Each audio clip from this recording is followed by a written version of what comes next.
Okay, ഇനി നമുക്ക് പഠിക്കാനുള്ളത് കുറച്ച് സംഖ്യകളുടെ ഗുണനഫലത്തിൽ അവസാനം വരുന്ന പൂജ്യങ്ങളുടെ എണ്ണം കാണാനാണ്. അത് ഈ അഭാജ്യ ഘടകവുമായി ബന്ധപ്പെട്ട ഒരു ലെവൽ ക്വസ്റ്റ്യൻ ആയതുകൊണ്ടാണ് ഇതിൻ്റെ കൂട്ടത്തിൽ തന്നെ അത് പറയുന്നത്. ഇത് 2 ടൈപ്പ് ക്വസ്റ്റ്യൻ വരുന്നുണ്ട്.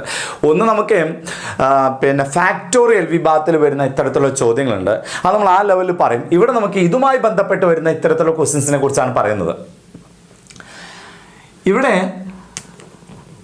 ചോദ്യം ഉദാഹരണത്തിന് ഞാൻ പറയാണ് 4 ഗുണിക്കണം 5. ഇവിടെ ഗുണനഫലത്തിൽ അവസാനം വരുന്ന പൂജ്യങ്ങളുടെ എണ്ണം എത്ര? നമുക്കറിയാം 4 5 ഗുണിച്ച് 20, അവസാനം ഒരു പൂജ്യമാണ് വരുന്നത്. വേറൊരു ക്വസ്റ്റ്യൻ 4 ഗുണിക്കണം 25. ഇതിന്റെ അവസാനത്തിൽ വരുന്ന ഇവയുടെ ഗുണനഫലത്തിൽ അവസാനം വരുന്ന പൂജ്യങ്ങളുടെ എണ്ണം എത്ര? ഇങ്ങനെ ഒരു ചോദ്യം വരുന്നത്. അപ്പൊ 4 25 ഗുണിച്ച് നമുക്കറിയാം 100. അപ്പോൾ ഇതിന്റെ അവസാനത്തിൽ 2, അപ്പോൾ ഉത്തരം 2. ഇനി വേറെ ക്വസ്റ്റ്യൻ വരികയാണ് 8 ഗുണിക്കണം 125. ഇവിടെ ഗുണനഫലത്തിൽ അവസാനം വരുന്ന പൂജ്യങ്ങളുടെ എണ്ണം എത്ര? നമുക്കറിയാം 8 125 ഗുണിച്ചാൽ 1000. അപ്പൊ അവസാനം വരുന്ന പൂജ്യങ്ങളുടെ എണ്ണം 3. അപ്പൊ നമ്മുടെ ഉത്തരം 3. ഓക്കെ, അപ്പൊ ഇതുപോലെ സംഖ്യകളുടെ ഗുണനഫലത്തിൽ അവസാനം വരുന്ന പൂജ്യങ്ങളുടെ എണ്ണം ചോദിച്ചാൽ എങ്ങനെയാണ് അത് നമുക്ക് ആൻസർ കണ്ടെത്തേണ്ടത് എന്നതിനെ കുറിച്ചാണ് ഇനി നമുക്ക് പറയാനുള്ളത്. അതിന് മുമ്പ് എപ്പോഴാണ് പൂജ്യം വരുന്നതെന്ന് ചോദിച്ചു കഴിഞ്ഞാൽ 2 ഗുണിക്കണം 5 = 10. ഓക്കെ, ഒരു കാര്യം മനസ്സിലാക്കേണ്ടത് 2ഉം 5ഉം ഗുണിക്കുമ്പോൾ മാത്രമേ അവസാനത്തിൽ പൂജ്യം വരുള്ളൂ. അപ്പൊ 2 5ഉം 1 5ഉം 2 5ഉം 2 2 ഉണ്ടെങ്കിൽ നമുക്ക് 2 പൂജ്യം കിട്ടും. 3 2ഉം 3 5ഉം ഉണ്ടെങ്കിൽ നമുക്ക് എത്ര പൂജ്യം കിട്ടും? 3 പൂജ്യം കിട്ടും. മനസ്സിലാണ്ടല്ലോ? ഓക്കെ, അതായത് 1 2ഉം 1 5ഉം ഗുണിച്ചാൽ 10 കിട്ടും. ഇനി 2 2ഉം 2 5ഉം 2 5ഉം ഗുണിച്ചാൽ നമുക്ക് എത്ര പൂജ്യം കിട്ടും? അതായത് 2ഉം 5ഉം ചേരുമ്പോഴാണ് ഒരു പൂജ്യമാവുക. വീണ്ടും 2ഉം 5ഉം ചേരുമ്പോഴാണ് ഒരു പൂജ്യമാവും. നോക്കിയേ, 2 2 ഗുണിച്ചാൽ 4, 5 5 ഗുണിച്ചാൽ 25. അങ്ങനെയാണ് 4 × 25 100 കിട്ടുന്നത്. ക്ലിയർ ആയില്ലേ? ഇനി 3 2ഉം 3 5ഉം ചേർന്നാൽ നമുക്ക് 3 പൂജ്യം കിട്ടും. ക്ലിയർ ആയില്ലേ? ഇനി ഞാൻ ഒരു 2 ഇനി 3 5 5 ഗുണിക്കണം 5 ഗുണിക്കണം 5, അതാണ് 125. ഓക്കെ, അപ്പൊ തമ്മിൽ ഗുണിച്ചപ്പോൾ അവസാനം 3 പൂജ്യം കിട്ടി. ഇനി ഞാൻ ഒരു കാര്യം പറഞ്ഞോട്ടെ, 2 ഗുണിക്കണം 2 ഗുണിക്കണം 5 ഗുണിക്കണം 5 ഗുണിക്കണം 5 ഗുണിക്കണം 5 ഗുണിക്കണം ഇങ്ങനെ വരികയാണ്. 1 2 3 4 5 ഉണ്ട്, 2 2 ഉണ്ട്. അപ്പൊ എത്ര പൂജ്യം കിട്ടും? ഏതാണോ ചെറുത്, എത്ര എണ്ണാണോ? 2 അല്ലേ? ഒരു 2ഉം 5ഉം ചേർന്ന ഒരു പൂജ്യം, ഈ 2ഉം 5ഉം ചേർന്ന ഒരു പൂജ്യം. ബാക്കിയുള്ള 5 എത്ര എണ്ണം ഉണ്ടായിട്ടും കാര്യമില്ല. ഇത് പെയറായിട്ട് തന്നെ വരണം. ഒരു 2ഉം ഒരു 5ഉം ചേർന്ന ഒരു 0 കിട്ടും. ഒരു 2ഉം ഒരു 5ഉം ചേർന്ന 0 കിട്ടും. അല്ലാതെ 5 മാത്രം ഉണ്ടായതുകൊണ്ട് കാര്യമില്ല. അതിൻ്റെ അനുസരിച്ചുള്ള എന്തുകൂടി വേണം? 2 കൂടി വേണം. ഓക്കെ, അപ്പൊ നമുക്ക് ചെയ്ത് നോക്കല്ലേ? ചെയ്ത് നോക്കാം അല്ലേ?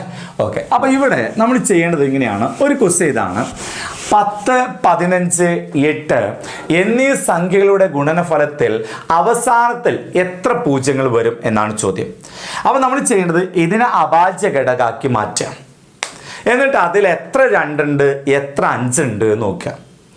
അതിൽ ഏറ്റവും കുറഞ്ഞ എണ്ണ ഏതാണോ അത്രയും പൂജ്യം ഉണ്ടായിരിക്കും അർത്ഥം. ഇപ്പം നമ്മൾ നേരത്തെ പറഞ്ഞു, ഇപ്പോൾ 5 ഗുണിക്കണം 5 ഗുണിക്കണം 2 ഗുണിക്കണം 2 ഗുണിക്കണം 2 ഗുണിക്കണം 2, ഇതിൽ എത്ര പൂജ്യം ഉണ്ടാവും? ഇത് ഗുണിച്ച അവസാനത്തിന് ഒരു 2ഉം 5ഉം ചേർന്ന ഒരു പൂജ്യം കിട്ടും. അടുത്ത 2ഉം 5ഉം ചേർന്ന ഒരു പൂജ്യം കിട്ടും അല്ലേ? അപ്പൊ എത്ര പൂജ്യത്തിന് കിട്ടുള്ളൂ? ആകെ 2 പൂജ്യം കിട്ടുള്ളൂ. അപ്പൊ നമ്മൾ ചെയ്യേണ്ടത് 2 ആണോ 5 ആണോ ഏറ്റവും മിനിമം എന്ന് നോക്കുക. ഇവിടെ 5 ആണ് ഏറ്റവും മിനിമം, അതെത്ര ഉണ്ട്? 2. അപ്പൊ ഇതിന്റെ എൻഡിൽ 2 പൂജ്യം ഉണ്ടാവുള്ളൂ. ഏറ്റവും കൂടുതലുള്ളത് എടുക്കാൻ പറ്റില്ല, കാരണം ഇതൊന്നും ഗുണിച്ചാൽ നമുക്ക് അവസാനത്തിൽ പൂജ്യം കിട്ടില്ല. ക്ലിയർ അല്ലേ? അപ്പൊ നമ്മൾ ചെയ്യേണ്ടത്, ഒരു സംഖ്യ നമുക്ക് തന്നിട്ട് അവയുടെ ഗുണനഫലത്തിൽ അവസാനം എത്ര പൂജ്യം ഉണ്ടാകും എന്ന് ചോദിച്ചു കഴിഞ്ഞാൽ അവയുടെ അഭാജ്യ ഘടകം കണ്ടിട്ട് 2 5 ഇത് മാത്രം നമ്മൾ പരിഗണിച്ചാൽ മതി. വേറെ ഘടകങ്ങൾ ഉണ്ടെങ്കിൽ 3 ഒക്കെ ഉണ്ടെങ്കിൽ നമുക്ക് അവോയ്ഡ് ചെയ്യാം, അതൊന്നും എടുക്കേണ്ട ആവശ്യമില്ല. 2ഉം 5ഉം നമുക്ക് എടുക്കാം. എന്നിട്ട് അതിലെ ഏറ്റവും മിനിമം നമ്പർ 2 ആണോ 5 ആണോ നോക്കിയാൽ ആ മിനിമം നമ്പറാണ് നമ്മുടെ ആൻസർ എന്ന് പറയുന്നത്. നിങ്ങൾക്ക് മനസ്സിലായി കാണും. നമുക്കിതൊന്ന് ചെയ്ത് നോക്കാം കേട്ടോ. ഇവിടെ ക്വസ്റ്റ്യൻ ഇതാണ്, 10 15 8 ഈ സംഖ്യകളുടെ ഗുണനഫലത്തിൽ അവസാനത്തിൽ എത്ര പൂജ്യങ്ങൾ വരും എന്നാണ് ചോദിച്ചിരിക്കുന്നത്. അപ്പൊ ചോദ്യം നമുക്ക് എഴുതാം. ആദ്യം നമുക്ക് 10നെ ഘടകങ്ങളാക്കാം. 10നെ ഘടകങ്ങളാക്കാൻ 2 × 5 ആണ് 10. 15നെ ഘടകങ്ങളാക്കാം. അപ്പൊ 3 × 5 ആണ് 15. നമുക്ക് ചെയ്ത് നോക്കേണ്ട ആവശ്യമില്ല. 3 5 15. 8 എന്ന് പറഞ്ഞാൽ 2ന്റെ ക്യൂബാണ് ഇൻറ്റു 2ന്റെ ക്യൂബ്. ഇനി നമ്മൾ ചെയ്യേണ്ടത് എത്ര 2 ഉണ്ട് എത്ര 5 ഉണ്ട് മൂന്നൊന്നും പരിഗണിക്കരുത്. എത്ര 5 ഉണ്ട് എത്ര 2 ഉണ്ട് ഇതാണ് നോക്കേണ്ടത്. ഓക്കെ, 2 എത്ര ഉണ്ട് നോക്കിയേ. ഇവിടെ 2 ഉണ്ട്, ഇവിടെ 3 2 ഉണ്ട്, അപ്പോൾ 4 2 അല്ലെ. ഇവിടെ 2 എന്നത് ഒരെണ്ണം, ഇവിടെ 2 എന്നത് 3 എണ്ണം, ആകെ 2 എത്ര ഉണ്ട് 4 എണ്ണം, അപ്പൊ 2 4 എണ്ണം ഉണ്ട്. എണ്ണമാണ് മുകളിൽ എഴുതുക. ഓക്കെ, ഇത് നോക്കിയേ 5 ഇവിടെ ഒന്നുണ്ട് ഇവിടെ ഒന്നുണ്ട്, അപ്പൊ ആകെ 2 5 3 നമ്മൾ മൈൻഡ് ചെയ്യണ്ട കേട്ടോ. 2ഉം 5ഉം മാത്രം എടുത്താൽ മതി. ഓക്കെ, ഇതിൽ ഏറ്റവും മിനിമം നമ്പർ ഏതാ നോക്കുക. 5 2 എണ്ണം, 4 2 4 എണ്ണം. ഏറ്റവും മിനിമം നമ്പർ ഏതാ 2. അപ്പോൾ ഇത് ഗുണിച്ചു കഴിഞ്ഞാൽ അവസാനത്തിൽ 2 പൂജ്യങ്ങളായിരിക്കും കിട്ടുക എന്നർത്ഥം. ക്ലിയർ ആയെന്ന് എനിക്ക്. അങ്ങനെയാണെങ്കിൽ നമുക്ക് ഈ വലിയൊരു ക്വസ്റ്റ്യൻ ചെയ്തു നോക്കാം. ഓക്കെ, ചെയ്യാം നമുക്ക്. 125 അല്ലെ, 125 നമുക്ക് ഘടകങ്ങളാക്കുമ്പോൾ നമുക്കറിയാം 125 എന്ന് പറയുമ്പോൾ 5ന്റെ ക്യൂബ്. അപ്പോൾ ഇവിടെ 5ന്റെ ക്യൂബ് പവറിൽ 6 ഇൻറ്റു 64 എന്ന് പറഞ്ഞാൽ 2�6 ആണ് 64. നമുക്ക് സംശയം ചെയ്ത് നോക്കാം. ഇത് നമുക്ക് കാണാപ്പാടം പഠിക്കേണ്ടതാണ്.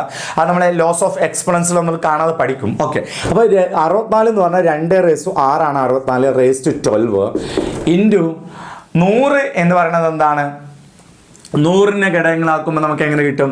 100നെ ഘടകങ്ങളാക്കി നോക്കാം. നമുക്ക് 2 എഴുതി 50 എഴുതി, 2 എഴുതി 25 എഴുതി, മാത്രമല്ല വീണ്ടും 5 ഇൻറ്റു 5 ഇങ്ങനെ തന്നെ എഴുതാം നമുക്ക്. അപ്പോൾ 2 സ്ക്വയർ ഇൻറ്റു 2 അല്ലെ 5 സ്ക്വയർ പവർ 6. ഒരിക്കൽ കൂടി പറഞ്ഞു, 100നെ നമ്മൾ ഘടകങ്ങളാക്കിയപ്പോൾ 2 എന്ന അഭാജ്യസംഖ്യ 2 എണ്ണം കിട്ടി. അതാണ് ഇവിടെ എഴുതി വെച്ചത്. ഇൻറ്റു 5 എന്ന അഭാജ്യസംഖ്യ 2 എണ്ണം കിട്ടി. അതുകൊണ്ടാണ് ഇങ്ങനെ എഴുതി വെച്ചത്. 5⁻3 ഇൻറ്റു 6 18 ഇൻറ്റു 2⁻6ഉം 2ഉം ഗുണിക്കണം. 2 6 12 ശിഷ്ടം 1 1 6 6ഉം 1ഉം 7 72 ഇൻറ്റു ഇനി നമുക്ക് ഇവിടെ 2ന്റെ പവർ ഇവിടെ ഈ ഇങ്ങനെ വന്നാൽ ഈ 6 ഇതിനുള്ളിലുള്ള എല്ലാത്തിനും ബാധകമാണ് നമ്മൾ പഠിച്ചു കഴിഞ്ഞു. അപ്പോൾ 2 6 12 ഇൻറ്റു 5⁻2 6 12. ഓക്കെ, ഇനി നമ്മൾ ഇവിടെ 2ഉം 5ഉം മാത്രമേ ഉള്ളൂ. നമുക്ക് 2 5 മാത്രം എടുത്താൽ മതി. 3ഓ വേറെ 7 ഒന്നും വരികയാണെങ്കിൽ അതൊന്നും മൈൻഡ് ചെയ്യണ്ട. പക്ഷേ ഇവിടെ നമുക്ക് 2ഉം 5ഉം മാത്രമേ വന്നിട്ടുള്ളൂ. ഇനി നമ്മൾ ചെയ്യേണ്ടത് 2 എത്ര ഉണ്ട് 5 എത്ര ഉണ്ട് നോക്കുക. അതിൽ ഏറ്റവും എണ്ണം കുറവ് ഏതാണോ അതായിരിക്കും നമ്മുടെ ഉത്തരം. ക്ലിയർ ആയല്ലോ നോക്കിയേ. ഓക്കെ, അപ്പോൾ ഇതിൽ നമുക്ക് 2 എത്ര ഉണ്ട് 5 എത്ര ഉണ്ട് നോക്കണം. ഓക്കെ, അത് നമുക്ക് 5 എത്ര ഉണ്ട് നോക്കാം. 5 ഇവിടെ ഒരു 18 എണ്ണം ഉണ്ട്, 5 ഇവിടെ ഒരു 12 എണ്ണം ഉണ്ട്. അപ്പോൾ ആകെ 5 എത്ര ഉണ്ട് 10 18ഉം 12ഉം 20ഉം 30 എണ്ണം ഉണ്ട് അല്ലേ. 5 30 എണ്ണം ഉണ്ട് നമുക്ക് കിട്ടി. അതുപോലെ 2 നമുക്ക് എത്ര ഉണ്ട് നോക്കാം. നോക്കേണ്ട ആവശ്യമില്ല, 72ന്റെ മേലോട്ട് വരുന്നുണ്ട്. അപ്പോൾ അതിൽ ഏറ്റവും കുറവ് തന്നെയാണ് 5 തന്നെയാണ്. മനസ്സിലായി നിങ്ങൾക്ക്.